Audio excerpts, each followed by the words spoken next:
Capítulo 21. Canarijo, O Ghetto, Veneza, Benson, Tommaso de Bárbara pôs o celular no canto da varanda e olhou para a cidade escura. Tento pronunciar o nome completo, Niels Benson. Quem é você? Enquanto o resto de Veneza morria quando chegava a noite e os empregados do restaurante se apressavam para pegar o último trem para o continente, o gueto permanecia animado. A maioria da população da cidade vivia nas ruas em torno do bairro judeu. Tommaso ficou na varanda. Sirens Gemayam. Dentro de meia hora a água subiria. Ele estava cansado. Não tinha energia para ir ao térreo e pôr as tábuas de madeira nas portas. Lá embaixo, nas calçadas, seus vizinhos estavam atarefados. As pequenas tábuas de madeira estavam sendo colocadas com cuidado entre as tiras de borracha dos dois lados de cada porta. Tommaso. Ele estava sendo chamado pelo vizinho de baixo, proprietário do salão de beleza. Acenou para ele em resposta. Você não ouviu a sirene? Ouvi, já estou indo. O vizinho olhou preocupado. Tommaso desconfiou que o homem já estava sabendo da sua suspensão. Era bem provável. Ele não se importava. Em Veneza todo mundo sabia tudo sobre todo mundo. Nesse aspecto a cidade era como uma aldeia. Eles também sabiam que a sua mãe estava morrendo. Sobretudo os vizinhos, pois ela era dona do prédio inteiro. O prédio não tardaria a passar para as mãos de Tommaso, e eles temiam que ele o vendesse para algum americano rico. Eu faço isso para você, gritou o vizinho. Onde foi que você guardou as pranchas? Embaixo da escada. Tommaso apagou o cigarro num vaso de planta e voltou a entrar no apartamento. Uma única lâmpada estava acesa. Ele foi direto para a cama. Mas ao cruzar a sala de estar parou e olhou a parede. Ele já havia começado a pregar o material do caso na parede do sul. Fotos das vítimas. Homens e mulheres. Seus olhos, seus rostos. O mapa-mundi com setas, mostrando que as cenas dos crimes se ligavam de modo engenhoso. As datas. Todos os detalhes sobre tudo o que tinha relação com o caso. Tommaso ficou ali olhando. Fascinado e hipnotizado. Amedrontado, acima de tudo. Ele tinha imprimido as últimas fotos recebidas da Índia, mostrando as costas do economista morto. Raj Baralia. As fotos dos parentes finados que sua mãe tinha dependurado na parede haviam sido forçadas a ceder lugar para outros mortos. Mortos mais importantes. Mortes que tinham certo significado. Tommaso estava convencido disso. Porque não havia coincidência quanto àquelas mortes. As vítimas se ligavam de algum modo, ele só não sabia como. E ele não conseguia convocar mais ninguém para assumir a investigação. As pessoas não estavam interessadas. Alguns meses antes ele havia ligado para a Interpol e fora transferido uma centena de vezes até ser finalmente encaminhado para uma mulher confusa. Ela o ouviu com indiferença e lhe pediu que mandasse um relatório. 3 semanas depois ele recebeu a resposta. O caso tinha recebido um número e seria tratado logo que chegassem a esse número, mas isso certamente levaria 1 ano e meio. 1 ano e meio. Não dava para esperar tanto tempo. Tommaso alfinetou ao lado da foto do índio morto, a foto de um advogado americano também morto. Russell Young. Número 33. Raj Baralia era o número 34. Capítulo 22. Chefatura de Polícia, Copenhague noite. O melhor período na chefatura de polícia. Somente a equipe de limpeza deslocando sem silencio, esvaziando os cestos de lixo e limpando os peitores das janelas. Elas nunca mexiam nas escrivaninhas. Havia documentos em demasia em cima dos tampos. Niels tratou de imprimir seu relatório. Ele havia incluído a relação de todos os contatados, dizendo que todos eles tinham sido informados e advertidos. Precaução oportuna.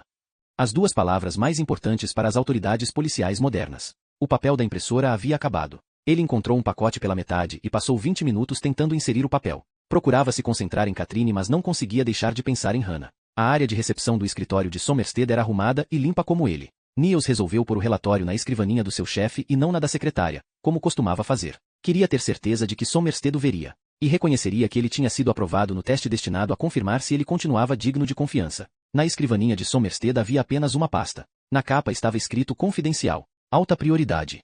Niels teve um impulso de colocar seu relatório sobre o que já estava lá, porque do contrário Sommersted poderia nunca chegar a lê-lo. De qualquer forma, qual seria a importância da outra pasta? Ele a abriu. Não para bisbilhotar, mas para descobrir se não haveria problema em pôr o seu relatório sobre ela. Suspeito de terrorismo. Aterrissou em Estocolmo ontem. Vindo do Iêmen. Mudou de avião na Índia. Ligado a atividades terroristas no ano passado. Provavelmente a caminho da Dinamarca. Niels folheou o relatório. Havia uma foto barata do terrorista, tirada com uma câmera de vigilância na frente da embaixada dos Estados Unidos no Cairo. A Irmandade Muçulmana. Niels colocou seu relatório ao lado da pasta. Não sobre ela. Depois apagou a luz e murmurou. Até a volta. Boas férias para você. Capítulo 23. Sul da Suécia. Impressões sensoriais perturbadoras. Primeiro a aeromoça. Agora a neve do lado de fora da janela do trem. Já fazia anos que Abdul Adi vira neve pela última vez. Tinha sido quando ele e o irmão foram esquiar pela primeira e única vez no Líbano. Eles gastaram metade da sua mesada na viagem de trem e no aluguel do material de esqui. Ao descerem pela primeira vez, ambos caíram. Seu irmão mais velho se feriu gravemente.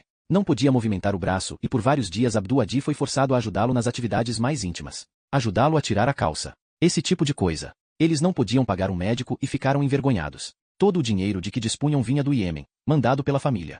Destinava-se a pagar a sua educação, para que um dia eles pudessem assumir a tarefa de sustentar os membros da família. Ele sentiu no seu ombro o peso de uma mão. Ao ver o uniforme do homem, Abdul-Adi ficou nervoso. Quase em pânico. Olhou para os outros passageiros. A mulher que estava ao seu lado pegou o bilhete e finalmente ele entendeu o que o homem queria. Desculpe, sussurrou ele em inglês. O guarda perfurou o seu bilhete e seguiu em frente, embora tendo virado a cabeça para trás 2 vezes, sempre fixando o olhar nos seus olhos nervosos. Abdul-Adi levantou-se, pegou a sacola e rumou para o banheiro. Era esse tipo de incidente que podia pôr tudo a perder. Ele puxou a maçaneta. O banheiro estava ocupado. Talvez fosse melhor ficar no seu lugar. Talvez parecesse suspeito ele se deslocar. O condutor voltou, passando por Abdul-Adi sem olhá-lo. Só quando chegou ao final do vagão ele olhou apressadamente por sobre o ombro enquanto falava com um colega. O colega se voltou para olhar para Abdul-Adi. Mas eles não tinham ideia de por que ele chamara a sua atenção. Somente perceberam que ele parecia nervoso e estava se comportando de modo suspeito. Droga! Tudo porque ele tinha sido pego de surpresa. Porque o condutor tocará no seu ombro. E porque ele era árabe. Era por isso que o guarda estava chamando a polícia. Abdul-Adi estava convencido disso. Ele faria o mesmo no lugar do homem. O trem estava desacelerando e uma voz anunciou que eles se aproximavam de Linköping. Abdul-Adi lembrou que aquela era a única parada antes de Malmo. A luz amarelada da estação de trem o fez lembrar o bazar de Damasco. Mas a luz dura era a única coisa que evocava para ele as ruas antigas do Oriente Médio, com seus vendedores enfileirados. Ali ele viu poucas pessoas na estação limpa e fria, com muitas placas oferecendo informação. Tentou localizar o guarda. Precisava rapidamente tomar uma decisão. Alguns passageiros estavam desembarcando. Se ficasse no trem e a polícia chegasse, ele não teria nenhuma chance. Era preciso sair. Então ele pulou do trem, agarrando a sacola com a mão. Droga! A mochila com as fotos da igreja. EOS explosivos. Estava tudo debaixo do seu assento no vagão. Ele quase pulou de volta no trem quando viu o guarda falando num celular enquanto o procurava. Durante um segundo eles ficaram olhando um para o outro, separados por uma distância de não mais de 2 metros. O estúpido criado da lei, com um uniforme e um cap. O homem não tinha ideia do tipo de sociedade para cuja preservação ele tanto mourejava. Uma sociedade construída 100% sobre a exploração dos outros, sobre o preconceito racial e o ódio. Abdul-Hadi se viru e karu. O guarda ouviu e começou a gritar. Ele correu mais ainda. Desceu a escada que levava para mais abaixo dos trilhos e surgiu diante do prédio da estação. O trem não tinha deixado a plataforma. Ele precisava voltar, por causa das fotos da igreja. E dos explosivos. Do contrário seu plano seria descoberto. Ele começou a correr de volta. Talvez pudesse pular na extremidade do último vagão, pegar sua mochila e depois puxar o freio de emergência para fugir. Tardemes. Abdul-Adi chegou à plataforma exatamente quando o trem acabava de deixá-la. Minutos de incredulidade aturdida. Segundos que pesavam sobre ele. E vergonha. Tudo estava arruinado. Ele havia fracassado. Abdul-Adi abriu a sacola para procurar sua agenda, onde anotara o número do telefone do primo. Aquelas alturas ele já correrá pela cidade até chegar ao outro lado, porque imaginava que estava sendo procurado. Dentro da sacola ele encontrou tudo revirado. Tirou vários pedaços de papel e viu que na verdade eram as fotos da igreja. Ele não se lembrava de quando as tinha passado da mochila para a sacola. Depois de algum tempo viu que nem tudo estava perdido. Embora os explosivos já estivessem fora do seu alcance, ele ainda tinha as fotos. Eles não saberiam quais eram as suas intenções, não conheceriam seu plano. Capítulo 24. Silo de Carlsberg, Copenhague. Sempre que tinha insônia, Niels se levantava e lia. Preferivelmente um livro enfadonho ou o jornal da véspera. Vinho também ajudava, mas destilados fortes lhe davam palpitações. Ele não tinha nem aberto a garrafa de conhaque dada por Annie quando do seu aniversário de 40 anos. Naquela noite ele apenas ficou na cama. O sono se recusava a chegar. Deitado, ele olhava para a escuridão. Seu terno estava na mala, o passaporte e a passagem à espera na mesa. Ele havia passado uma camisa e a dependurara num cabide. Fizera todos os preparativos. A única coisa que lhe restava fazer era olhar para o cimento liso do teto e esperar às 6 horas, hora de sair. Ele fechou os olhos e tentou ver o rosto de Katrine. Seus olhos, tão cheios de entusiasmo sempre que ela falava sobre o trabalho. As covinhas ligeiramente infantis que ela fazia o possível para esconder. Muitas vezes ria com a mão na frente da boca. Ela era sempre muito animada. A curva das maçãs do rosto. Honoris Delgado. Mas ele não conseguia. Não chegava a pôr todos os traços juntos. Imaginava detalhes desconexos que ficavam se chocando uns contra os outros, obstruindo e impedindo o surgimento de uma figura unificada. Aliviado, ele ouviu o telefone tocar. Alô, amor. Eu estava deitado aqui pensando em você. Você tomou as pílulas? Catherine parecia cansada. Tensa e nervosa. Mas também cheia de expectativa. Tomei algumas. Vou tomar outras daqui a pouco. Ligue o computador, disse ela. É para você ter certeza de que eu realmente tomei as pílulas? Isso. Tudo bem, eu lhe mostro. Niels ligou o computador. Era preciso esperar um pouco. Nenhum deles falou nada nesse ínterim. Oi, disse ele quando a viu na tela. Ela estava sentada no mesmo lugar de sempre. Niels às vezes achava que conhecia o quarto, a quase 8.000 quilômetros de distância, melhor que o próprio apartamento deles. Niels Tomu was pilulous. Esperava não estar chegando perto de uma overdose. Quase não prestar atenção no rótulo da embalagem. Pronto. Satisfeita? Ele próprio se percebeu um tanto irritado. Você não acredita que elas vão funcionar. As palavras praticamente foram disparadas da boca de Katrine. O que você quer dizer? Droga. Dá pra ver na sua cara, Niels. Você não acredita nelas. É tão difícil assim? Pense em quantas pessoas sofrem com algum tipo de fobia. Elas tomam pílulas e podem fazer tudo normalmente. É isso que eu estou fazendo. Estou tentando. Está tentando para valer, Niels? Silêncio. E ali hesitou. Havia uma amiga latente na voz dela? Uma insinuação de que essa é a sua última chance. Ele não podia tirar da cabeça essa ideia. Muitas emoções eram estranhas para ele, mas a paranoia não era uma delas. Foi uma das primeiras coisas que eu lhe disse quando nós nos conhecemos. Que viajar é uma coisa difícil para mim. Isso foi um século atrás. Você se lembra do que você falou? Que isso não tinha importância porque eu era o mundo inteiro para você. Há um século atrás. Foi exatamente o que você disse. Nós não temos filhos, Niels. E o lugar mais distante em que nós estivemos juntos foi Berlim. Niels não respondeu. Ele nunca tinha sido bom em discussões. Particularmente com Katrine. Dê uma olhada nisso, Niels. Tela abaixou o decote da blusa para que ele visse um dos seus seios. Isso é difícil para mim, também. Eu preciso de intimidade. É biologia, sabe? Eu me sinto como se estivesse murchando. Catherine. Niels não sabia o que dizer. Às vezes o tom certo de voz era suficiente. Mas não naquele momento. Eu quero você aqui amanhã, Niels. Você? A voz dela falhou. Se você não estiver aqui amanhã. O quê? Eu não posso prometer mais nada, Niels. O que é que você quer dizer? Você sabe o que eu quero dizer. Não sei. Do que é que você está falando? Você me ouviu. Você tem de estar aqui amanhã, do contrário eu não posso prometer nada. Boa noite, Niels. Eles olharam um para o outro. Katrine estava à beira das lágrimas, mas lutou para esconder seu sofrimento. Então ela desligou o telefone. Droga. Niels quis atirar a taça de vinho na tela do computador, mas se conteve. Como sempre, a solidão o oprimia. Todo o oxigênio parecia ter sido retirado da sala, ou pelo menos dele. O telefone tocou novamente. Niels deixou que ele tocasse várias vezes enquanto tentava se recompor. Respirou fundo. Precisava parecer confiante. Oi, amor. Já faz muito tempo que ninguém fala assim comigo. Niels precisou de alguns segundos para identificar a voz. Hannah. A astrofísica. Perdão. Achei que era minha mulher. Eu sei que não devia ligar a essa hora. Não me desfaço desse hábito dos meus tempos de pesquisadora. Naquela época eu não sabia se era dia ou noite. Você já teve essa sensação? Acho que sim. Niels percebeu que ela estava absolutamente exausta. Seus assassinos não me deixam dormir. Ou meus assassinos? Pensei muito neles. Será que daria para a gente se encontrar? Niels consultou o relógio. Já passava de 2 da madrugada. Seu despertador tocaria dentro de menos de 4 horas. Eu estou saindo de férias. Para a África do Sul. Vou pegar o avião de manhã bem cedo. E andei pensando se não haveria um tipo de sistema. Disse Hannah. Quer dizer, se haveria números e distâncias que seguem um padrão específico. Desanimado, Niels tentou detê-la. Mas nós não estamos envolvidos na investigação. Você pensou nisso? Pensei em quê? Ou num sistema. Talvez a gente pudesse chegar a ele. Niels foi até a janela. As ruas estavam escuras. Você está pensando em impedir que ocorra o próximo assassinato? Claro. Vou precisar de todas as informações e dados disponíveis. Mas você deve ter um arquivo sobre o caso. Niels estava pensando. Em Katrine. Como eu disse, vocês não estão envolvidos na investigação. Entendo. Tudo bem, sinto muito ter incomodado você, Niels Benson. Não tem problema. Boa noite. Boa noite, amor. Ela desligou o telefone. Capítulo 25.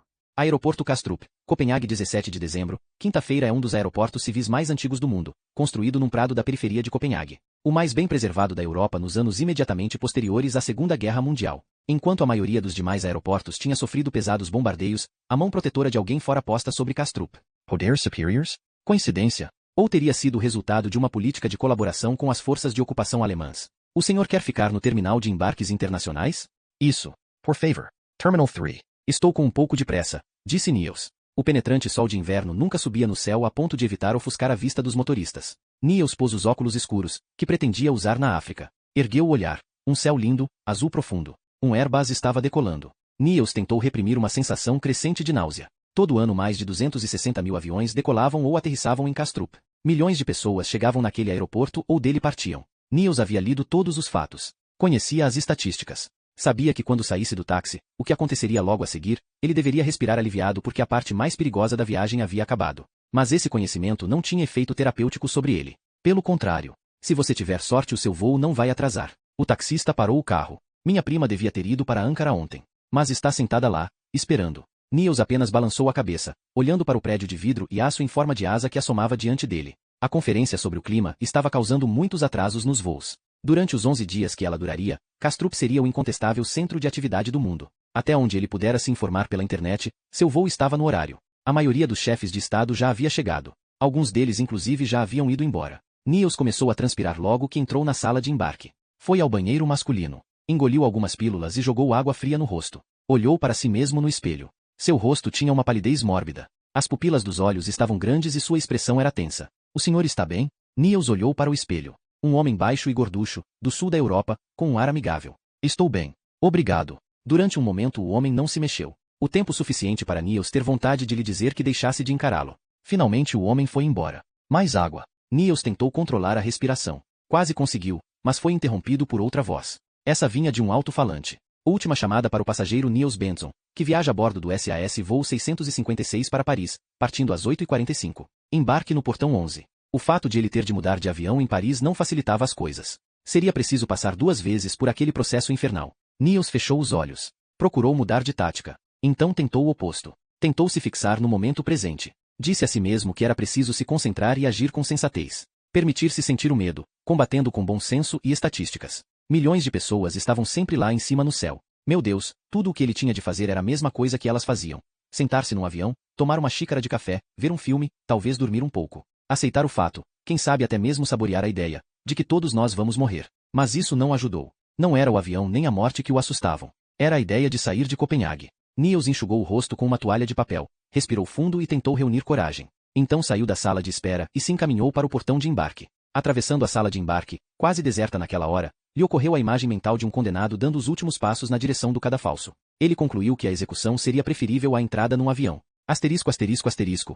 Obrigada. Boa viagem. A aeromoça, transbordante de confiança, lhe deu seu melhor sorriso profissional e a licença para entrar no avião. Ninguém prestou atenção nele. Nenhum olhar de censura porque ele havia chegado tão tarde. Estavam todos ocupados com seus próprios pensamentos. Niels encontrou seu lugar e se sentou. Tranquilo, olhou para a poltrona diante da dele. Tudo era ótimo. Ele estava sob controle. Sua respiração era quase normal. Talvez as pílulas estivessem cumprindo seu papel, afinal de contas. Então Niels viu suas mãos, que ele pousara no colo. Elas estavam se contraindo espasmodicamente, como se reagindo a uma carga elétrica. E a sensação começava a se espalhar. Ele sentia isso. Os espasmos foram subindo lentamente pelos seus braços e ombros, chegaram ao peito e depois até o diafragma. Todos os sons em torno dele desapareceram. Ele olhou em pânico à sua volta. Uma menininha, de uns 5 anos, se virou para olhá-lo com uma fascinação infantil. Seus lábios estavam se mexendo. Ele a ouviu dizer: "O que é que aquele homem está fazendo, mamãe?" Ele viu a jovem mãe silenciar a filha, dizendo a ela que parasse de olhar para ele, que não lhe desse atenção. Niels se levantou. Precisava sair. Agora. Ele estava prestes a vomitar. E voltará a transpirar. Cambaleou pelo corredor como se estivesse bêbado, mas fazendo o possível para dissimular seu estado. Fez o que pôde para manter a dignidade numa situação impossível. O senhor não pode sair do avião. A aeromoça que o havia acolhido pouco tempo antes o olhava fixamente. Seu sorriso estava um pouco mais tenso. Niels se recusou a parar. O avião estava balançando. Os motores tinham começado a funcionar. O senhor não pode. Ela olhou sobre o ombro. Um comissário de bordo veio correndo. Sinto muito, mas o senhor precisa voltar para o seu lugar. E o seu policial? Niels continuou andando pelo corredor. Estava a poucos metros da porta. O senhor ouviu o que eu disse? Preciso lhe pedir que volte para o seu lugar. Ele pegou no braço de Niels. Calmamente e em silêncio. Demonstrando uma paciência admirável. Niels o empurrou e agarrou a maçaneta da porta. Discute. Novamente o comissário de bordo. Continuava tentando ser paciente. Niels mostrou sua identidade policial. Polícia de Copenhague. Eu preciso sair do avião. Sua voz tremia. Alguém murmurou para o comissário de bordo. Vá chamar o capitão. Eu preciso sair. Grita Niels. Silêncio absoluto. Todos os outros passageiros estavam de olhos fitos nele. O comissário olhava para ele. Talvez houvesse uma sombra de simpatia nos seus olhos. Então ele concordou. A rodinha da mala havia entortado e Niels precisou lutar para que ela girasse na direção certa. Ele xingou baixinho. A localização da mala e sua retirada do avião tinham levado uma eternidade. Os encarregados das bagagens deixaram bem clara sua contrariedade com o trabalho extra por causa dele. Niels finalmente desistiu. Parou e carregou a mala. Então encontrou uma mesa e se sentou para tomar uma cerveja. A cadeira era desconfortável. A náusea não havia passado de todo. Ele não estava com vontade de beber. Só queria se sentir melhor. Queria estar morto. Porque ele não tinha podido ficar no avião. Queria ligar para Catherine, mas a vergonha o estava contendo. Outra cadeira, agora bem mais confortável. Um assento adequado, projetado para longos períodos de espera. Niels não se lembrava de ter mudado de lugar. Estava com o celular na mão. Catherine. Amada Catherine. Eu não estou desistindo. Ela teria de se contentar com uma mensagem de texto. Ele olhou através das enormes janelas. Um Boeing 737 decolou da pista. Passou-se meia hora. Talvez mais. Os aviões aterrissavam e decolavam. As pessoas partiam em viagem, outras chegavam. empresários, turistas, políticos, jornalistas, integrantes de diversas organizações ambientais. Niels os estudava. Alguns já pareciam cansados e desestimulados, outros estavam cheios de esperança e expectativa. Todos eles em movimento, indo de um lugar para outro. Enquanto isso ele estava apenas sentado. Ele se levantou e foi até a fila diante do balcão de passagens da Alitalia. Não estava pensando conscientemente. Seu cérebro havia parado. Tudo tinha se apagado. Todos os pensamentos sobre a viagem, todos os preparativos cuidadosamente executados, todas as estatísticas. De que serviam agora? O que ele poderia fazer com tudo aquilo? Perdão, você é italiano? Indagou Niels em inglês. Ele estava tão surpreso com as suas palavras quanto o jovem a quem se dirigira. Sim, so. Você poderia falar no telefone para mim? É urgente. Niels não lhe deu tempo para responder, apenas digitou o número no seu celular e o entregou ao homem. Chame Tommaso di Barbara. Peça a ele para me mandar por fax tudo o que ele tem sobre o caso. E para Niels Benson. O número está aqui. Niels apontou para o número no seu cartão de visitas. Mas, tudo. Capítulo 26. Chefatura de polícia, Copenhague, Niels? Achei que você estava de férias. Annie ergueu o olhar da tela do computador, mas não pareceu tão surpresa quanto disse. Talvez mais tarde. Niels estendeu os braços. Você falou que estava aqui. O quê? O fax de Veneza. Sei. Ela se levantou. Não precisa se levantar. Niels tentou dit lá. E o posso pegar. Ela o ignorou e passou por ele. Niels estava aborrecido. A curiosidade de Annie era lendária e normalmente tinha o seu encanto. Mas não naquele momento. A delegacia estava praticamente deserta. As salas sem divisórias, as telas planas, cadeiras ergonômicas, escrivaninhas recém-adquiridas que podiam ser erguidas e abaixadas, caros modelos de design escandinavo, tudo parecia mais adequado a uma agência de publicidade que a uma delegacia de polícia. Mas a diferença era tão grande assim? Niels tinha começado a duvidar disso. Nas reuniões ocorridas ali os termos de marketing como proteção de imagem e identidade de marca eram ouvidos com mais frequência que os bons e antiquados termos policiais. Os superiores de Niels tinham se tornado celebridades. O chefe da polícia era tão querido da mídia que só os comediantes populares e os pop stars podiam competir com ele. Niels não tinha ideia do porquê disso. A força policial se tornará um dos campos de batalha política mais importantes da sociedade. Incontáveis investigações testemunhavam isso. A reforma da polícia em 2007 havia suscitado mais manchetes que todas as recentes reformas tributárias juntas. Todos os políticos menos importantes cujos marqueteiros lhes tinham cochichado no ouvido que era fundamental tomar posição no debate poderiam recitar rapidamente, até mesmo durante o sono, uma solidíssima opinião sobre tudo o que dizia respeito à polícia. Muito embora o conhecimento dos políticos sobre o trabalho da polícia pudesse às vezes se basear apenas em alguns episódios de Miami Vice.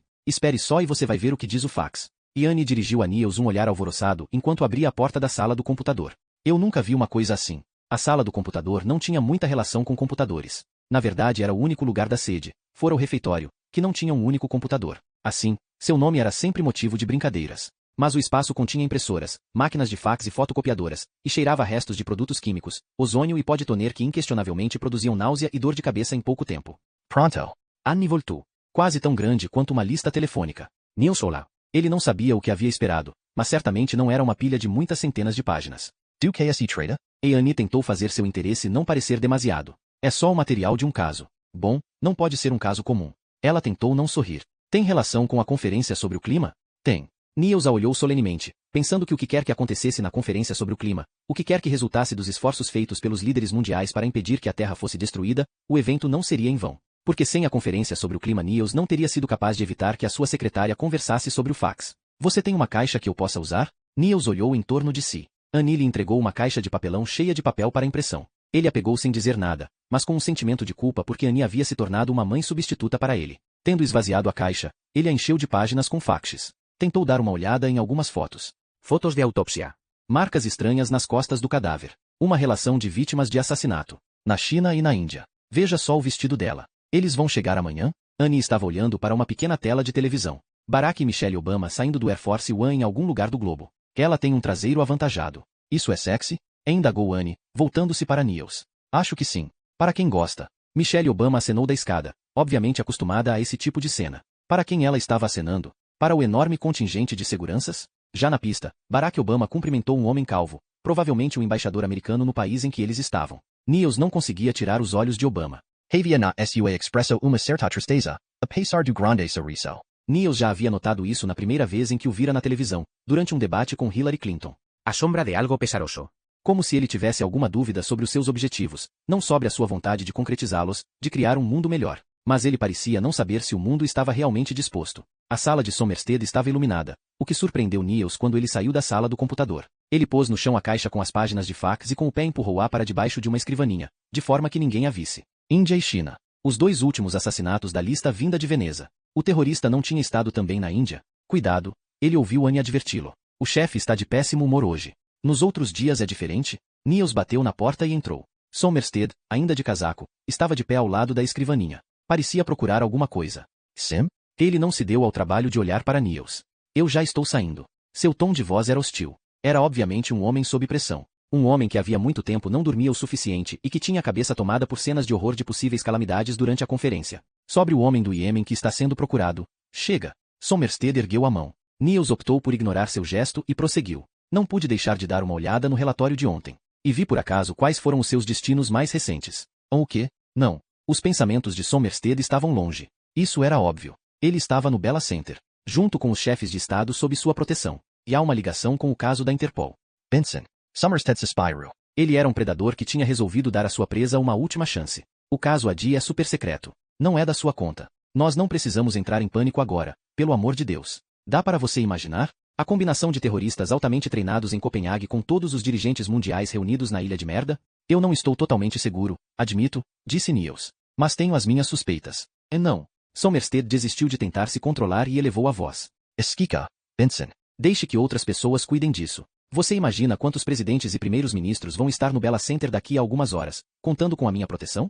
Brownie Sarkozy. Tadeu Obando. Até um doido como Mugabe tem o direito de esperar não receber uma bala na cabeça enquanto está visitando a maravilhosa Copenhague. Extremistas, terroristas, doentes mentais. Todos eles vão querer que eu cometa um erro. Mas, Niels já havia desistido, porém fez um último esforço para vencer a resistência do chefe. Foi brutalmente repelido. E agora a imprensa quer saber por que fizemos uma gangue de anarquistas detidos ficar sentada durante horas no asfalto frio. Parece que 2 deles estão com infecção renal. Você já pensou que isso pode nos causar um baita problema? Somerset não esperou uma resposta. Simplesmente passo apressado por Niels no veio de porta e foi embora. Não, droga. Niels deu meia volta. Isso não podia estar certo. Tinha de haver uma ligação. Índia, Mumbai. Niels discutiu consigo mesmo enquanto voltava da sala de Somerset. Ele era policial, contratado para prevenir e resolver crimes. Não fazia parte do seu trabalho deixar Somerset feliz. A luz ainda estava acesa na sala do chefe. Aparentemente, a ideia da responsabilidade comum pelo aquecimento global não tinha penetrado na força policial de Copenhague. Niels intro.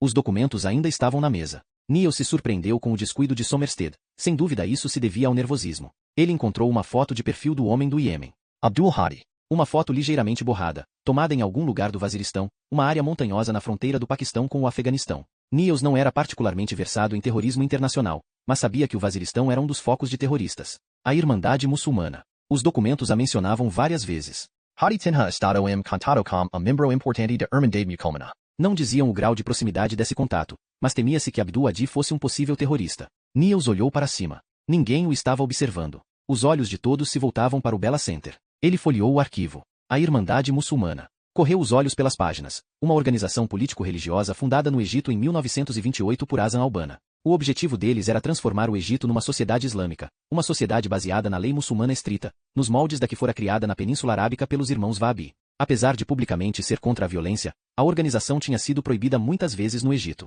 Enquanto estava na prisão, na década de 1950, Said Qutb, um dos seus integrantes mais destacados e que já havia falecido, escreveu o Manifesto Marcos, considerado hoje uma convocação às armas para o terrorismo islâmico. O braço direito de Osama Bin Laden, e o segundo no comando da Al-Qaeda, também tinha começado sua carreira terrorista como membro da Irmandade Muçulmana. Desde a sua fundação, a organização tivera uma enorme influência, e ainda tinha, não somente no Egito como também em grandes extensões do mundo muçulmano. O grupo tinha sido ligado a inúmeras ações terroristas e apoiava abertamente ataques contra Israel, considerado o principal inimigo. A organização islâmica Hamas, de Gaza, havia se originado na Irmandade. A Irmandade Muçulmana era mais conhecida pela participação no assassinato do presidente egípcio Anwar Sadat, no dia 6 de outubro de 1981. Ele foi assassinado em retaliação por ter estendido a mão em 1978 para o odiado dirigente israelense Menachem Begin e por assinar o acordo oficial de paz com Israel. Niels fez uma pausa. Depois folheou mais algumas páginas até encontrar o que estava procurando. O relatório sobre as viagens de Abdul Hadi até ele conseguir entrar na Suécia.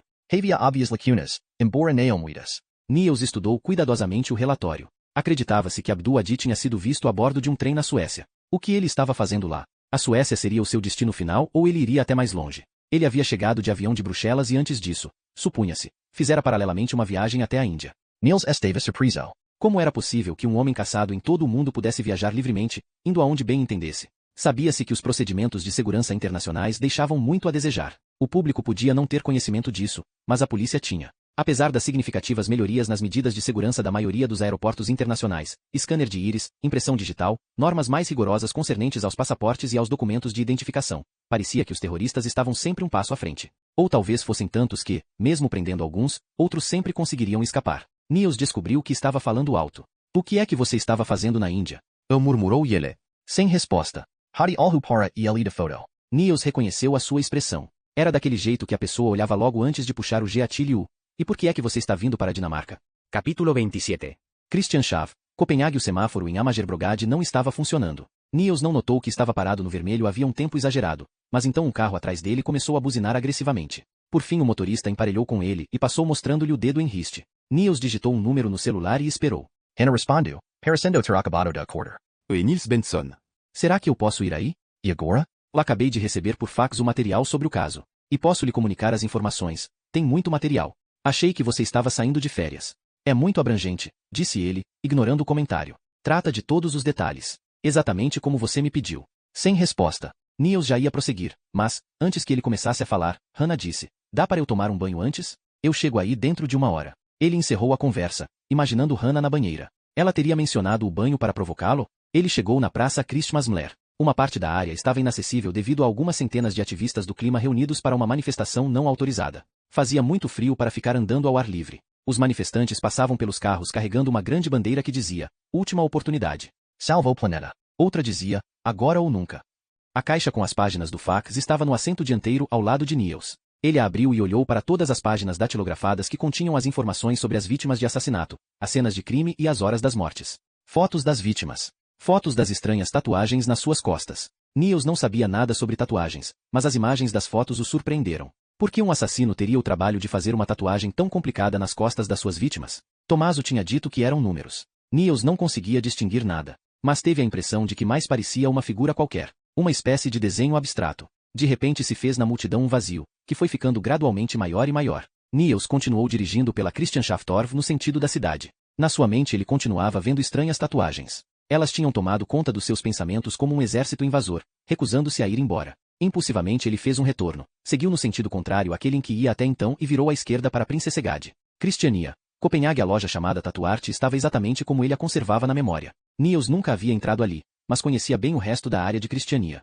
Como quase todos os policiais de Copenhague, participará de patrulhas na rua Pusher e prendera pessoas ali. Ele estacionou o carro e foi dar uma olhada. Alguns groenlandeses bêbados cambaleavam diante do bar Nemolan. Cães de rua olharam curiosos para Niels. Ele tinha uma atitude um tanto ambivalente, embora basicamente positiva, em relação à Christiania. A ideia de que havia quase 40 anos um grupo de hippies amantes da paz tinha sido capaz de se apoderar de uma área militar abandonada para criar uma experiência social era algo que atraía Niels. Uma zona livre dentro de uma grande metrópole. Uma aldeia no meio de Copenhague. Um modo de vida diferente. Além disso, fora em Christiania que ele tinha tido algumas das suas melhores experiências como policial, quando ainda bem jovem. Ele se lembrava de que o cumprimentavam com muita simpatia. Em que outro lugar do mundo um policial seria convidado a entrar na casa para tomar uma garrafa de cerveja no Natal ou comer um arroz doce às 4 da madrugada no Ano Novo? Mas a atmosfera havia mudado nos últimos 10 anos. Ciclistas e gangues de imigrantes tinham tomado conta do mercado de drogas. A inocência da era hippie fora substituída por uma criminalidade viciosa, com o comércio de drogas financiado por gangsters que ganhavam rios de dinheiro. Violência e ameaças tinham se tornado acontecimentos cotidianos. As coisas chegaram a um ponto crítico em maio de 2006, quando um rapaz de 19 anos foi brutalmente atacado e morto por um grupo de traficantes bem ao lado de Christiania. Niels não se envolvera no caso, mas seus colegas tinham ficado abaladíssimos com ele. Raramente eles haviam se deparado com uma crueldade tão dura. Os perpetradores, com deliberação gélida, tinham usado bastões e barras de aço para destruir o crânio do jovem. Foi uma execução, pura e simples. Uma liquidação descarada que visava infundir o terror e servir como advertência. O caso havia levado Niels a mudar de ideia quanto à zona livre. A experiência social fora sabotada. Me só 5 minutos. O tatuador fez um afável sinal de cabeça a Niels, que se sentou para esperar, estudando o homem. Ele parecia um monstro, com tatuagens enormes, coloridas, que cobriam seu corpo e a maior parte do rosto. Os músculos do torso estavam prestes a explodir a camiseta justa que ele usava. Havia anéis em seu nariz e no lábio inferior. Quer uma xícara de café? O piercing no lábio o fazia cessear um pouco. Sim. Obrigado. Pearl. O tatuador desapareceu na sala de trás, deixando Niels sozinho. A loja era absolutamente limpa. Nesse aspecto fazia lembrar um consultório médico. As paredes estavam decoradas com fotos de pessoas tatuadas. Dragões, serpentes, mulheres e desenhos abstratos. Muitos dos posteres tinham caracteres japoneses na parte inferior. Ou seriam chineses. Provavelmente os japoneses já se tatuavam há mais de 10 mil anos. Bachana. Hem? O tatuador era negro. Deu a Niels uma xícara de café. Eles eram chamados de Ainu. Tatuavam o rosto. Niels lhe dirigiu um olhar inquiridor. Na China encontraram múmias tatuadas. Então não é exatamente um fenômeno moderno. O homem riu. E as técnicas usadas foram sempre as mesmas. As técnicas foram desenvolvidas ao longo do tempo. Há exemplos de culturas antigas que esfregavam cinza em feridas abertas. Os vikings usavam espinhos de rosas. A beleza exige sofrimento. Novamente aquele riso agudo e ciciado. Niels sorriu com educação. E hoje, o que é que vocês usam? Do ponto de vista puramente técnico. Dê uma olhada. O tatuador balançou a cabeça na direção da máquina usada para fazer as tatuagens. Dentro do tubo tem uma agulha. Quando o tubo é ligado, a agulha se mexe para cima e para baixo, cerca de 1000 vezes por minuto. É incrível. E o que é que ela borrifa dentro da pele? Não borrifa nada. Ela insere tinta de cor diferente. Os pigmentos de tatuagem são compostos de água, glicerina e cristais minúsculos. Corpos estranhos de todas as cores do arco-íris. Isso não parece saudável. Está ficando com medo? Ele sorriu ironicamente. Seu café também não é saudável. Mas, corpos estranhos? São poucas as pessoas que têm problemas. Às vezes o corpo tenta se livrar dos cristais. Isso não é muito divertido. Em alguns casos raros os pigmentos podem entrar no sistema linfático, abrir caminho dentro dos nodos linfáticos e depois entrar na corrente sanguínea. Mas veja bem, eu nunca tive nenhum problema. E eu sei do que estou falando. Ele levantou a camiseta para exibir uma impressionante e aterrorizante cabeça de dragão. Você quer uma dessas? As meninas ficam loucas com ela. Não, obrigado. Mas eu gostaria que você desse uma olhada numa coisa. O homem olhou surpreso enquanto Niels pegou a pilha de páginas de fax e tirou de lá uma foto. O que é isso? O tatuador olhou interessado para as costas da vítima. É esse tipo de desenho que você quer? Você pode me dizer alguma coisa sobre essa tatuagem? Dizer alguma coisa? Sobre o desenho. O que é isso? Como é que ele foi feito? Quanto tempo é preciso para fazer uma coisa assim? O homem não disse nada. Apenas olhou para a foto. Depois o chamou. Venha aqui comigo. A sala nos fundos era um mundo totalmente diferente. Parecia uma casa de traficante. Tinha por toda parte agulhas e cinzeiros sujos. Na mesa imunda havia uma garrafa de uísque meio vazia. Um filhote de cachorro dormia numa cesta. O cachorrinho acordou e olhou interessado para Niels. Quer comprar? É um Terrier Staffordshire americano. Parece bonzinho agora, mas não se iluda. Em 6 meses ele pode matar um cavalo adulto. E quanto à foto? Disse Niels fazendo voltar ao assunto. Cherdo. O homem se sentou na borda de uma mesa frágil e acendeu uma lâmpada. Vou lhe dizer uma coisa. As pessoas chegam aqui com as figuras mais estranhas e me pedem uma tatuagem igual. Outro dia um cara entrou aqui com uma foto da vagina da namorada. Queria que a coisa fosse tatuada na parte de cima do seu pênis para que ele pudesse olhar para ela enquanto se masturbava. Niels Pagaria. O tatuador entendeu a insinuação e ficou calado enquanto estudava a foto. Niels olhou para o homem. Não sabia o que devia esperar, mas pelo menos algum tipo de reação. E o homem ficou impassível. Não aconteceu nada. O tatuador não disse nada. Então, o que você acha? Indagou Niels por fim. Onde foi que você arrumou isso? O homem não tirou os olhos da foto enquanto falou. Você pode me dizer o que é isso? Nenhuma resposta. Niels tentou novamente. O que é isso? Eu não tenho ideia. Mas, o quê? Já estava difícil para Niels não perder a paciência. Diga alguma coisa. Quanto tempo é preciso para fazer essa tatuagem? Finalmente o tatuador levantou a cabeça e olhou para Niels. Você está enganado. Isso não é tatuagem. Pelo menos eu acho que não. Não é tatuagem? O homem balançou a cabeça e se levantou. As linhas são finas demais. Além disso tem muito branco entre as outras cores. O branco quase nunca é usado nas tatuagens. Se não é uma tatuagem, então o que é? O homem deu de ombros. Não era problema dele. Capítulo 28. Elsinger, Dinamarca. Os campos cobertos de gelo estavam desertos e abandonados. As árvores na linha do horizonte pareciam esqueletos. Uma explosão de cinza. Uma linda vista se a melancolia tivesse fixado residência no seu coração. Do contrário era apenas sombrio, e a única coisa a fazer era fugir, como fizera Katrine. Niels tinha a estrada toda para si. Dirigia velozmente. Ele deixou a estrada e entrou num caminho de cascalho. Dessa vez estacionou bem na frente da casa e saiu do carro segurando a caixa sob o braço. Antes que pudesse bater, ele a viu no desembarcadouro. Estava de pé no mesmo lugar da véspera. Ele desceu até lá. Hananeo se voltou para o hello. Achei que você estava saindo de férias. Eu adiei as férias. Você está pegando algum peixe? Neste lago não tem peixe. Ela se virou e olhou para ele. Embora as pessoas digam que ele está cheio de peixes. Eles não mordem a isca? Ela balançou a cabeça. Pode ser que sintam o cheiro. Ela levantou a mão com o cigarro. Eu só estou aqui pescando porque isso faz parte de um plano das coisas. Um plano das coisas? Envolve fazer coisas que eu nunca fiz enquanto meu filho estava vivo. Não havia sinal de lágrimas na voz. Sua tranquilidade permanecia inalterada, e isso amedrontou Niels. Quando as pessoas que parecem frias e reservadas cedem finalmente aos seus nervos, esse desmoronamento tem uma ferocidade terrível e frequentemente elas tentam levar consigo as outras pessoas. Ele sabia disso por experiência própria. Eu sei que faz frio aqui. Ela ligou o termostato. Foi uma das últimas coisas que Gustav disse antes de ir para o Canadá. Nós precisamos consertar a caldeira, ele me falou. E depois foi embora. Não havia amargura na sua voz. Ela estava apenas relatando objetivamente um fato. E então você me trouxe a penca inteira de assassinatos? Trouxe. Está forte demais? E o café? Não. Eu prefiro bem forte. Niels abriu a caixa de papelão. Cuidadosamente, pôs a pilha de papéis na mesa de centro. E eles vieram de Veneza? Mandados por Tommaso di Barbara. O policial com quem você falou no telefone. Ele mandou as páginas por fax hoje de manhã. Niels se sentou no sofá diante da mesa. Você leu todos eles? Dei uma olhada meio superficial. É um registro detalhado de tudo o que se sabe sobre as vítimas. Que tipo de vida era delas, que empregos tinham e o que elas chegaram a realizar. E, evidentemente, tudo sobre as mortes. Hora, lugar e circunstâncias. Niels folheou as páginas até chegar à última. É um relatório de 212 páginas sobre vida e morte. Uma parte foi traduzida do italiano para o inglês com o Google. Mas não tudo. Ótimo. Ela lhe deu um sorriso breve. Primeiro eu quero que você dê uma olhada nisto. Niels pegou uma foto que mostrava as costas de uma das vítimas e a colocou sobre a mesa. O que é isto? As costas de Vladimir Zherkov. Todas as vítimas têm uma espécie de marca nas costas. Uma tatuagem ou um símbolo qualquer. O mesmo símbolo? Acho que sim. Tommaso disse que são números, mas eu não vejo números. Hannah apertou os olhos. Talvez desconfiasse. Ou então estava surpresa. Ela abriu uma gaveta e encontrou uns óculos de leitura, de 1,5 graus, com o logotipo Statoil na armação. Eles ainda estavam com a etiqueta de preço. Ela estudou a foto. Você tem certeza de que todos eles têm nas costas uma coisa assim? Sim. Olhe aqui outro exemplo.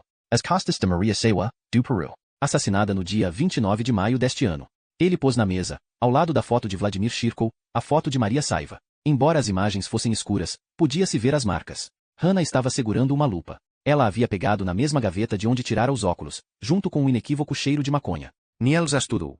O arco do nariz. Os pelinhos quase invisíveis da nuca. Os olhos de Niels passeavam por ela, e Hannah correu a mão pelo pescoço, como se sentisse sobre si o olhar dele. Passaram-se muitos segundos. Ou talvez tenham sido muitos minutos. Impaciente, Niels mudou de posição. Alguns cisnes estavam fazendo uma confusão no lago. Você está vendo alguma coisa? Perguntou ele. Isso é muito louco. Ela não ergueu os olhos. Mas mecanicamente acendeu outro cigarro. Como assim? Quem fez isso? Ela soprou uma nuvem de fumaça na mesa. O assassino.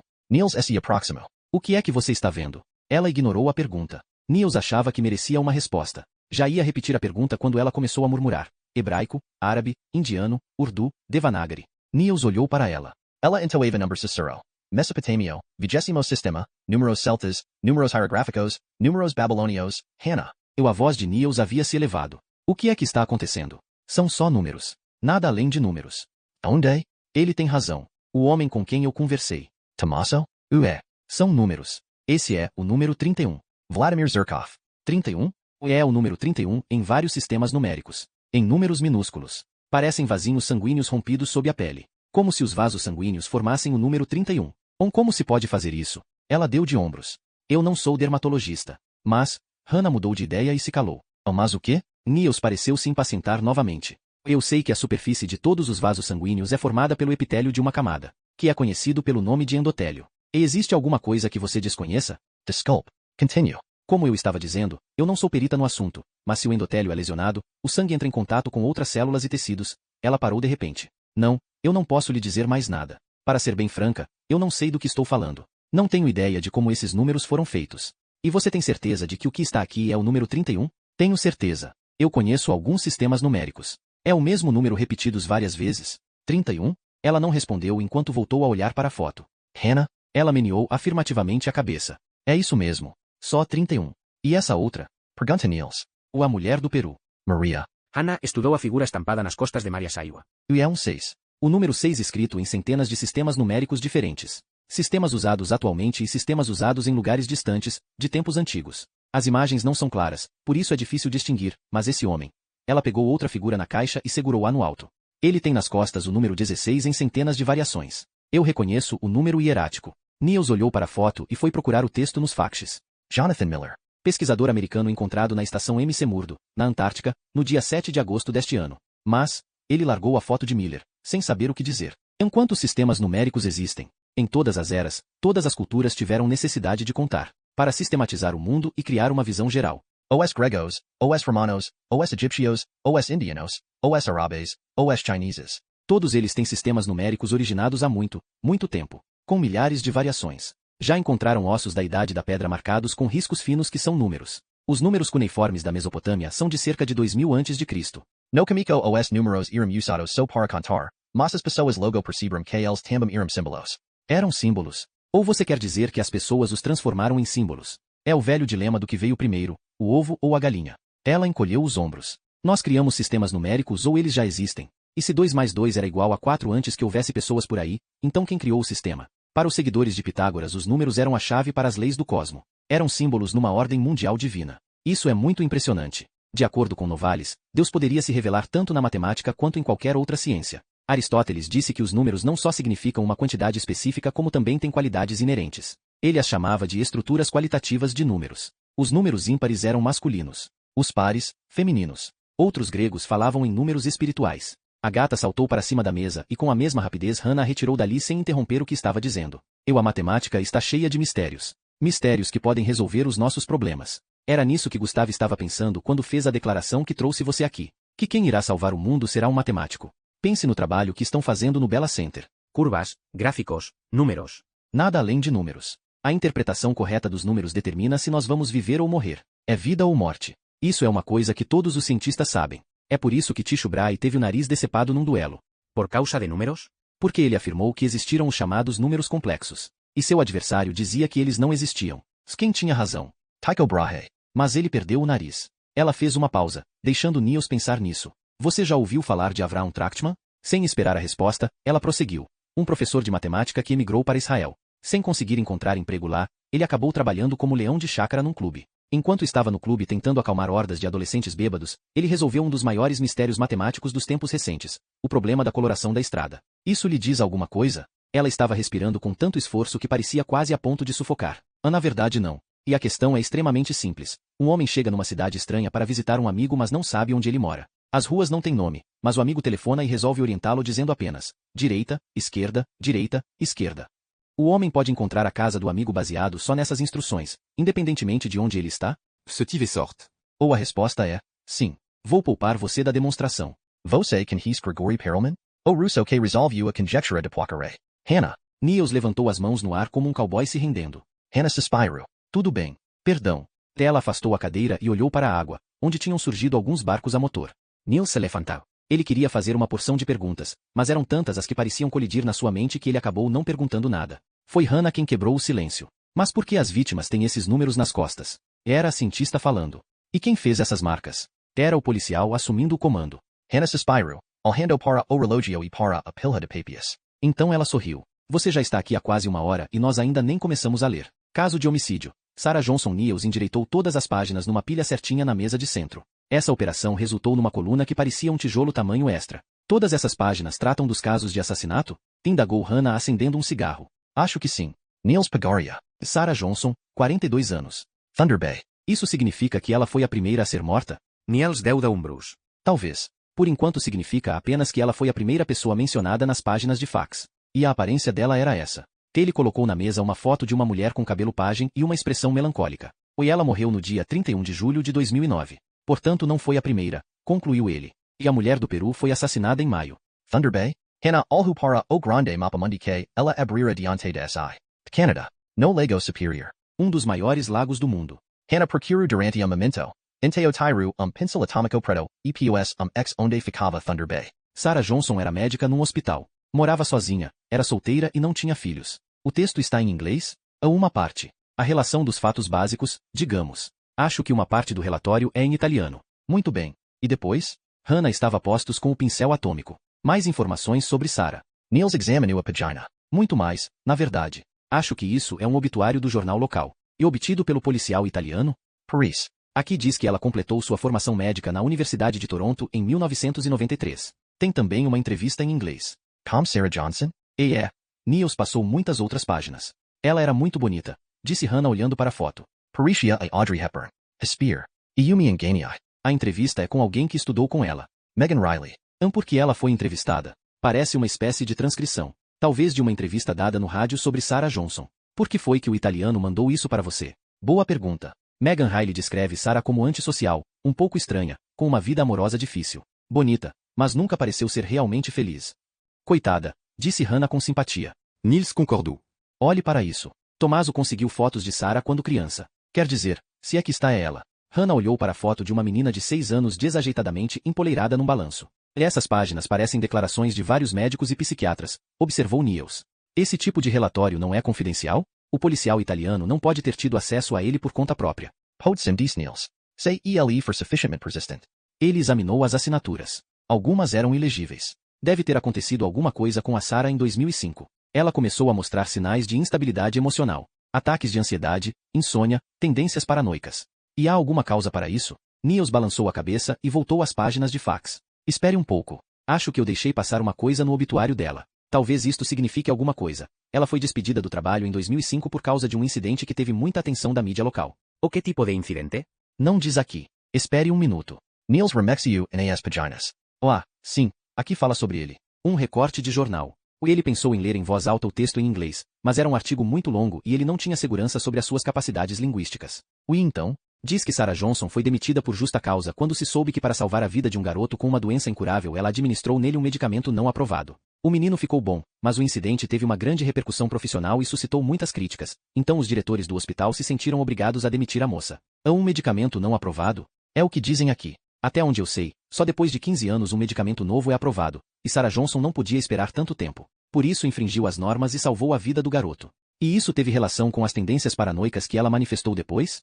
Onde é que estão os relatórios médicos? Niels procurou nas páginas. E aqui não mencionam nada sobre isso. Só dizem que a paranoia dela foi progressivamente aumentando e que em 2006 e 2008 ela precisou ser internada no Lakead Psychiatric Hospital, em Thunder Bay. Um psiquiatra chamado Dr. Aspet Lazarus caracterizou Sarah como quase totalmente incapacitada, de tempos em tempos, pela ansiedade, com uma impressão crescente de que alguém estava querendo pegá-la. Querendo pegá-la? Quem estava querendo pegá-la? Não diz aqui. Mas quem quer que fosse, conseguiu, porque no dia 31 de julho Sarah foi encontrada morta no carro dela na frente do supermercado Sobey. A polícia se recusou a descartar. Niels passou os olhos pelo resto do artigo e traduziu. Eles se recusaram a descartar a possibilidade de assassinato, mas não houve prisões no caso. Pode ter sido envenenamento. Envenenamento? Diz mais alguma coisa? Diz que Sarah Johnson foi enterrada no Riverside Cemetery, em Thunder Bay. E quanto ao desenho nas costas dela? O que é que eles falam sobre isso? Niels leu um pouco mais e então voltou às páginas anteriores. Não tem nada sobre isso. Espere um pouco. Aqui tem um trecho do relatório da autópsia. Erupção cutânea nas costas. Será que foi por isso que a polícia desconfiou de envenenamento como causa da morte? Provavelmente. Mas o caso foi encerrado. Hanaminiu a cabica e pigu o cigarro. Niels se levantou e caminhou pela sala. Quando chegou à outra parede, voltou-se e retornou. Eu não entendo, disse ele sem olhar para Hannah. Por que Tommaso de Bárbara reuniu tanto material assim? Ele se sentou novamente. A cadeira de Vime rangeu sob o seu peso. Então a sala ficou em silêncio. Podemos continuar? Perguntou Niels depois de um momento. Você acha que tudo isso tem algum sentido? Vamos ver o próximo caso. Abra outra vez os manuscritos do Mar Morto. Tudo bem. Assassinato número 2, com base na ordem em que foram mandadas as páginas. O próximo é no Oriente Médio. Caso de homicídio. Ludwig Goldberg. Dessa vez Niels se sentou no chão e espalhou todo o material, que ficou parecendo peças de um quebra-cabeça. 12 peças cobertas de texto que formavam uma figura da vida e da morte de Goldberg. Então, o que temos? Indigo Hannah. Tudo, pelo que eu vejo. Obituários. Trechos de diário. Entrevistas. Um texto que parece um poema, mas quase tudo em hebraico. Ele era bem bonito. Niels entregou a Hannah uma foto de Goldberg. Olhos escuros com uma expressão preocupada. Oculos de intellectual. Um rosto fino com traços delicados. O que é isso? Hannah apontou para um quadrado ligeiramente borrado em uma das páginas do fax. O FDI. Forças de Defesa de Israel. Seus documentos militares. Ecoiu. Ele ficou preso uma vez. Ele não parece soldado. Onde é que eu ponho o X? Ein Kerem. Onde é que fica isso? É um subúrbio de Jerusalém. Hannah Olhu para ele. Surpresa ou impressionada? Você já viajou muito? Bastante. Na imaginação. Ela sorriu, mas Niels não notou isso. Estava lendo um relatório policial. Ludwig Goldberg foi encontrado morto no dia 16 de junho deste ano. Estava caído. Ele parou de ler e se arrastou no chão até outra página. Vamos começar com isto. O obituário. De um jornal? Niels procurou nas páginas. Da escola secundária Sheva Moffett, em Tel Aviv, onde ele era professor. Escrito num inglês macarrônico. Talvez o italiano tenha tentado traduzir, sugeriu Hannah. Ou então usou o Google. Pode ser. Ele nasceu em 1968 e cresceu no kibbutz Lehavot Aviva, perto da cidade de Adera. Sua família veio da Ucrânia. Sua mãe é de... Niels desistiu de ler o nome em voz alta. Tem uma longa seção sobre a proveniência de todos os seus ancestrais. As sagas familiares são muito populares no Oriente Médio, disse Hannah, e depois completou secamente. Veja a Bíblia, por exemplo. Agora Niels estava lendo outra seção. A página que estava borrada e parcialmente ilegível. Que é um relatório militar. Suspeitava-se que ele fosse homossexual. Ele olhou mais para cima. É o que diz aqui. Sem comentário. Parece que Goldberg foi preso depois de transgredir um regulamento qualquer. O que foi que ele fez? Eu não sei. Mas ele pegou uma sentença de 1 ano numa prisão militar, então deve ter sido alguma coisa bem séria. Aqui tem também um trecho de um editorial do Jerusalém Post de 1988, no qual Ariel Sharon. O Ariel Sharon? Suponho que sim. Ariel Sharon se refere a Goldberg como tendo tudo o que este país não precisa. Então o crime que ele cometeu deve ter chamado muita atenção. Niels concordou. O que é que eles falam aí sobre a morte dele? Tem um relatório da autópsia? Niels folheou as páginas. Oh não, mas tem outra coisa, disse ele. É um trecho de um discurso feito por alguém chamado Talal Amar no dia 7 de janeiro de 2004 na Universidade Birzei, em Ramallah, e reproduzido na revista Time. Talal Amar? Quem é? Niels Deuda Umbrus. E ele disse, no Oriente Médio nunca se sabe o que o futuro trará, mas depois de ter ficado ao lado de Rabin e Arafat enquanto eles se apertavam as mãos na frente da Casa Branca eu estou muito otimista. Na verdade a minha esperança no futuro já tinha renascido em 1988, durante a Intifada, quando um jovem soldado israelense desobedeceu às ordens e me libertou, junto com meu irmão, de um campo de prisioneiros de Israel, o que nos livrou de anos de prisão. Nunca esquecerei o olhar do soldado quando ele nos libertou. Até aquele dia todos os israelenses eram monstros para mim. Mas a partir daquele momento eu soube que eles são humanos, exatamente como eu. Rabini Arafat, diz Hannah. Ele está falando do acordo de paz. O que é que Goldberg tem a ver com isso? Ou melhor, o que é que Talal Amar tem a ver com isso? Muita coisa, supostamente. Do contrário ele não seria entrevistado pela revista Time. Ou não estaria diante da Casa Branca quando o acordo foi assinado. Ele deve ter sido um dos negociadores de paz palestinos. Aqui se fala um pouco sobre como Goldberg morreu. Niels leu parte do texto antes de prosseguir. Diz que é de uma fonte desconhecida. Vou fazer o possível para traduzir. Nos dias que antecederam a sua morte, Goldberg estava em Keren visitando o casal de artistas Sami e Leia Lein. Goldberg não parecia estar bem. Queixava-se de dor nas costas e nas coxas, e, de acordo com Leia, parecia paranoico. Como se alguém o estivesse perseguindo. Na noite de 26 de junho, Goldberg saiu para fumar. Ele começou a demorar muito lá fora e então Sami Lein saiu para procurá-lo. Goldberg estava caído no cascalho diante da casa. Morto. Dizem alguma coisa sobre a marca nas costas dele? Niels procurou nas páginas. Pelo menos eu não encontro nada. Não se fala em causa da morte, mas ela é classificada como homicídio. Por quê? Niels ergueu os ombros. Talvez ele tivesse inimigos. Provavelmente foi Sharon que o matou. Hannah sorriu. Por causa do que aconteceu em 1988. O incident de 1988. Niels estava pensando em voz alta. E se o jovem soldado israelense que libertou Talal Amar fosse Ludwig Goldberg?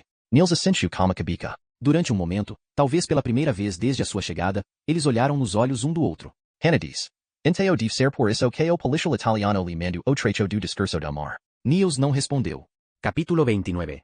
O guarda-corpo do alpendre estava coberto com uma camada fina de gelo. A respiração de Niels formava nuvenzinhas no frio. Ele olhou para Hannah através do vidro da porta. Ela estava curvada sobre o mapa aberto na mesa de centro. Seu perfil era atraente. A apenas 2 metros de distância dele, Hannah estava num outro mundo. Olhava para os 12xs do mapa. Niels pensou no que eles tinham acabado de falar. No feito de cada ex representar uma Sarah de Johnson ou Ludwig Goldberg.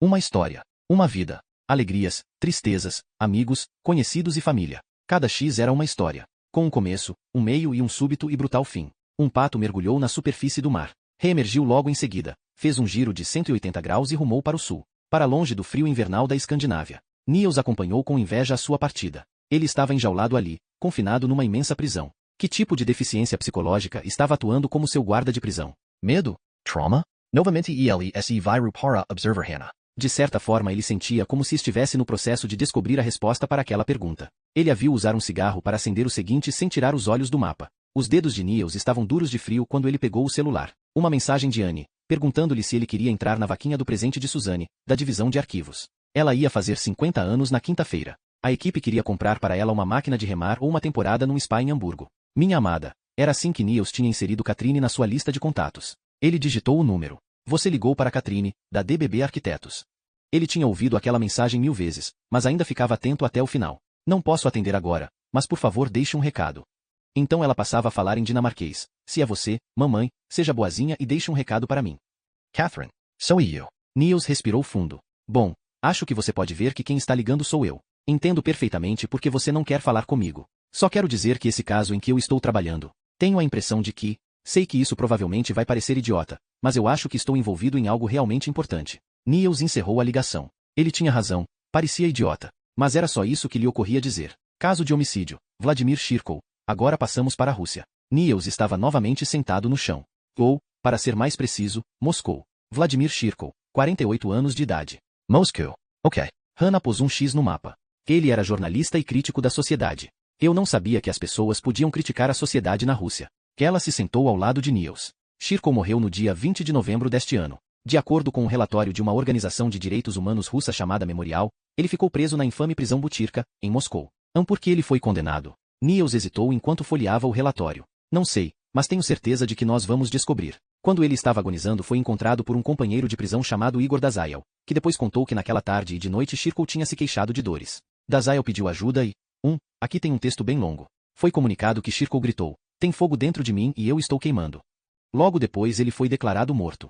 Não fizeram autópsia. Ponto final. Niels levantou-se do chão e tomou um gole de café. O que é isso? Hannah apontou para uma página com um texto tão reduzido que as palavras minúsculas estavam praticamente encavaladas umas nas outras. E é inglês? Niels Asensio Kamakabika. Quase não consigo ler. É um artigo do jornal The Moscow Times. Do dia 23 de outubro de 2003. Ouça, o dia 23 de outubro de 2002 é lembrado pelo ataque. Niels parou de repente. O que foi? Acho que é melhor eu traduzir. Eu entendo inglês. Tudo bem, mas eu fico constrangido de ler inglês para uma astrofísica. Hannah protestou, mas Niels insistiu em fazer a tradução. No dia 23 de outubro de 2002, 40 terroristas chechenos sob o comando de Movsar Barayev atacaram o Teatro Dubrovka, localizado a poucos minutos da Praça Vermelha. Cerca de 900 frequentadores do teatro estavam lá dentro, à espera do início do espetáculo, quando se tornaram os principais atores de um drama de terror que emitiu ondas de comoção por toda a Rússia. Entre os terroristas, fortemente armados, havia muitas mulheres, a maioria com explosivos amarrados no corpo. Os terroristas exigiam que todas as forças russas fossem imediatamente retiradas da Chechênia. Barayev enfatizou suas exigências declarando, eu juro por Alá que estamos mais preparados para morrer que para viver.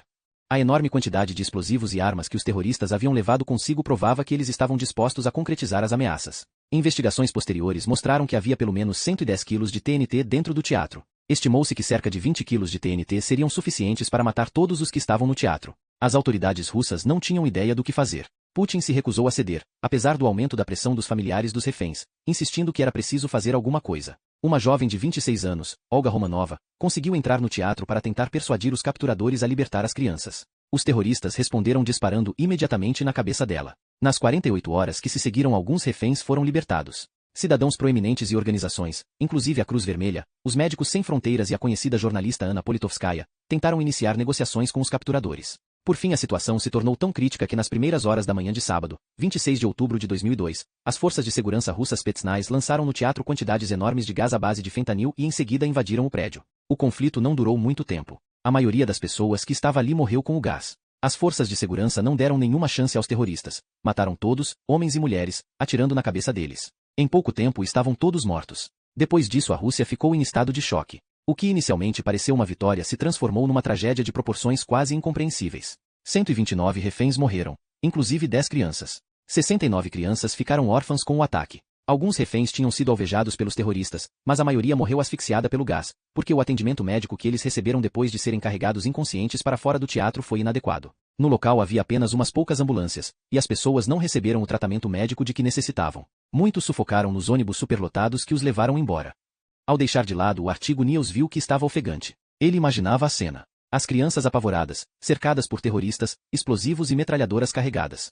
Espera. O medo. Ele tinha visto na televisão um documentário sobre o evento. E o que é que isso tem a ver com Vladimir Shirko? Pergunta Hannah. Boa pergunta. Talvez ele tenha escrito o artigo. Ele era jornalista, afinal de contas. Mas o policial italiano poderia ter mandado para você todos os artigos que ele escreveu. Niels balançou a cabeça e folheou as páginas com informações fragmentadas. Zerkov Kresu, no suburbio Moscovita de Kimki. Sua mãe era enfermeira. O pai se suicidou quando ele era menino. Eis uma declaração de um boletim informativo de um time antigo. Acho que é de um treinador de hóquei. Vladimir Shirko, de 12 anos, tem um talento magnífico, mas precisamos trabalhar a sua personalidade para que ele possa ter esperança de trilhar uma carreira no hóquei no gelo. Ele tem tendência a parecer resignado e deprimido. Eu me pergunto por que o italiano traduziu isso. Agora um trecho de uma entrevista de... Não diz de onde. Um jornal ou uma revista. Ou uma entrevista com Shirko? Indigo Hannah. Infelizmente não. Com um professor chamado Alexei Saenko. Quem é? Deve ter sido um dos reféns do teatro. As noites dentro do teatro foram o pior. Nós nos sentávamos ali nas fileiras de poltronas como se esperássemos o espetáculo de um pesadelo que nunca terminaria. No poço da orquestra havia 3 cadáveres. Um deles era de um jovem que tentará fugir quando os terroristas entraram à força. Atiraram na barriga dele. Eu via os seus intestinos saindo. Ele ficou ali gemendo durante horas e quando morreu eu pensei, finalmente, seus gemidos acabariam enlouquecendo todos nós. As crianças choraram quase ininterruptamente. Seus pais tentavam consolá-las. Os terroristas ficavam andando entre nós. Eles tinham colocado no meio do teatro uma enorme pilha de explosivos. Gigantesca. Era uma montanha de morte. Eu estava sentado a apenas poucos metros dela e pensava, nós não vamos sair vivos daqui. O líder dos terroristas, Beriev, parecia desequilibrado. Tinha granadas de mão amarradas em todo o corpo e talvez estivesse sob efeito de drogas. Eu vim a Moscou para amor, exclamou Hannah. O quê? Niels ergueu o olhar para ela. Foi o que ele disse, explicou Hannah. Eu me lembro. Eu vim a Moscou para morrer. Essa frase foi repetida pelos jornais dinamarqueses. Niels continuou lendo. A certa altura ocorreu um incidente entre um refém e um dos terroristas. Era uma jovem mãe que sob toda aquela pressão tinha perdido o controle. Ela estava com 2 menininhos no colo. Um deles era ainda bebê. O outro, devia ter uns 5 anos, estava tremendo de medo. De repente a mãe se levantou de um salto e começou a gritar para os terroristas. Chamou-os de psicopatas, assassinos e covardes que não podiam pensar em nada melhor que matar mulheres e crianças inocentes. Os terroristas deram um puxão na mulher e nos meninos, levando os 3 para o corredor. As crianças gritavam. Não havia dúvida de que eles iam matar os 3. Mas então um homem se levantou. Estava sentado na fileira que ficava atrás daquela onde a mulher havia estado. Um homem muito jovem. Disse que podiam atirar nele. Eu me lembro exatamente das suas palavras. Atirem em mim. Eu não tenho tanta coisa a perder. Um silêncio terrível tomou conta do teatro. Todos estavam prendendo a respiração. O terrorista hesitou. Finalmente ele assentiu com a cabeça e acompanhou a mulher e as crianças de volta às poltronas. O jovem deu um passo à frente. Parecia completamente calmo. Essa é a imagem mais clara que eu tenho daqueles dias horrendos dentro do teatro. A expressão calma no rosto do homem quando ele deu um passo à frente para receber o tiro. Beriev partiu para Atakalo. Na época eu não sabia o nome dele, mas ficou muito evidente que ele era o líder dos terroristas do teatro. Ele começou a gritar. Sobre os crimes cometidos contra o povo checheno. Sobre as acos impiedosos dos russos em Grozny. Ele estava espumando. Sua família inteira tinha sido dizimada pelos russos. O ódio faiscava nos seus olhos quando ele ergueu a arma e a encostou na testa do jovem. E então, nada. Não aconteceu nada. Ele não puxou o gatilho. O jovem o olhou nos olhos, calmamente esperando o inevitável. Mas não aconteceu nada. O jovem foi novamente se sentar no seu lugar enquanto os outros terroristas se entreolhavam atonitos. Por que Barayev não atirou no homem? O que o tinha feito hesitar? Claro, eu não posso responder. Algo nos olhos dele. Não tenho dúvida de que naquele dia no teatro Dubrovka eu assisti a um milagre. Essa foto é da mulher com os meninos? Hannah pegou uma foto. Suponho que sim. Niels olhou para a linda mulher e seus 2 filhos. O menor não era mais um bebê. Deve ter sido tirada alguns anos depois da tragédia. Você está pensando a mesma coisa que eu? Niels não sabia se o que havia no rosto de Hannah ao fazer a pergunta era um sorriso. O estou, disse ele. O jovem do teatro era Shirko. Salvou a vida da mãe e dos seus filhos. Então por que ele acabou na prisão? Afinal de contas ele foi um herói. Niels pensou sobre o caso. Ficou em silêncio por um longo tempo. Hannah se levantou e foi ao mapa onde os excessos estavam espalhados por todo o mundo, aparentemente de modo aleatório. Talvez a experiência dentro do teatro o tenha tornado crítico do sistema russo. Niels estava pensando em voz alta. E é por essa razão que a organização chamada Memorial se interessou por ele. Você quer dizer que ele foi preso por criticar o governo? Talvez. Então quem foi que o matou? Niels tinha na mão uma outra página. Isso parece impressão de artigo da internet. Talvez publicado pela Memorial. Ele traduziu o conteúdo. E oficialmente, ainda é um mistério a autoria do assassinato de Vladimir Shirko, mas na opinião de Garry Kasparov, o conhecido crítico social e gênio do xadrez, a questão é bem clara. Ele declara, Putin matou Zherkov. Mas o companheiro de cela de Shirko, Igor Dazael, que encontrou seu corpo, tem uma explicação diferente. Na noite anterior ao assassinato de Vladimir Shirko eu vi um homem, a sombra de um homem, de pé bem ao lado de Shirko, que estava dormindo. Não sei como foi que ele entrou na cela e não sei o que ele estava fazendo. Mas não tenho dúvida sobre a sua relação com a morte de Shirko. Foi uma coisa muito assustadora. Como um filme de horror. Acho que a sua pronúncia de inglês é boa. Niels sorriu ironicamente. Como é que alguém poderia ter entrado na cela dele? A prisão Butirka tem uma guarda reforçadíssima. Não dá para acreditar nisso. Eles falam alguma coisa sobre a marca nas costas? Parece que não. Capítulo 30. Centro da cidade. Copenhague. O pastor estava no seu escritório. Abdul Adi o viu muito bem porque o escritório dava para o jardim, aberto ao público. Abdul Adi se sentou num banco a pouca distância dele. Pegada à igreja ficava uma creche. No interior desta havia crianças e funcionários. Por que o seu primo gordo não havia mencionado isso? Não que fizesse alguma diferença. Ele tinha decidido o seu plano, embora lamentando não poder explodir a igreja. Teria sido lindo. A fachada da igreja reduzida a pedacinhos diante da famosa rua de pedestres. Fotos de vitrines de lojas destruídas e de uma igreja arruinada tendo no meio dos destroços um pastor morto teriam viajado pelo mundo em tempo recorde. Copenhague teria sido acrescentada à lista no novo mapamundi. Um mapamundi mostrando mais e mais vitórias. As coisas caminhavam na direção certa. A decadência do Ocidente estava prestes a fazê-lo implodir. Uma vida baseada na exploração dos outros e na depravada perseguição sexual das crianças. Crianças. Abdul Adi via isso em todos os manequins das vitrines das grandes lojas. Seios pequeninos, ainda sexualmente imaturos. Alguns manequins não usavam absolutamente nenhuma roupa, mas parece que isso não incomodava ninguém. As pessoas passavam com grandes pacotes. Sua religião é centrada no consumismo. No feriado religioso mais importante eles comem carne de porco, Davamaus filiosum numero absurdo de presents esse quisivam de que neo havia democracia no Oriente Medio. Abdu-Adi lamentava que um dia seu irmão tivesse vindo para esse lugar, para a Europa. Mas sua morte precisava ser vingada. Abdu-Adi meteu a mão no bolso. A faca estava lá. Seu primo a havia trazido para o aeroporto. Seu primo gordo ficará estarrecido com o fato de Abdu-Adi ter sido forçado a saltar do trem, e quase se recusará a levar Abdu na travessia pela ponte que liga a Suécia à Dinamarca. Um exército adormecido. Abdu-Adi o havia repreendido severamente. Gritara com ele no carro quando ele disse que não estava nem um pouco feliz por levá-lo de carro. Um Papai Noel passou andando, perseguido por crianças. Abdu-Adi se levantou e foi para a igreja. Não havia ninguém na igreja.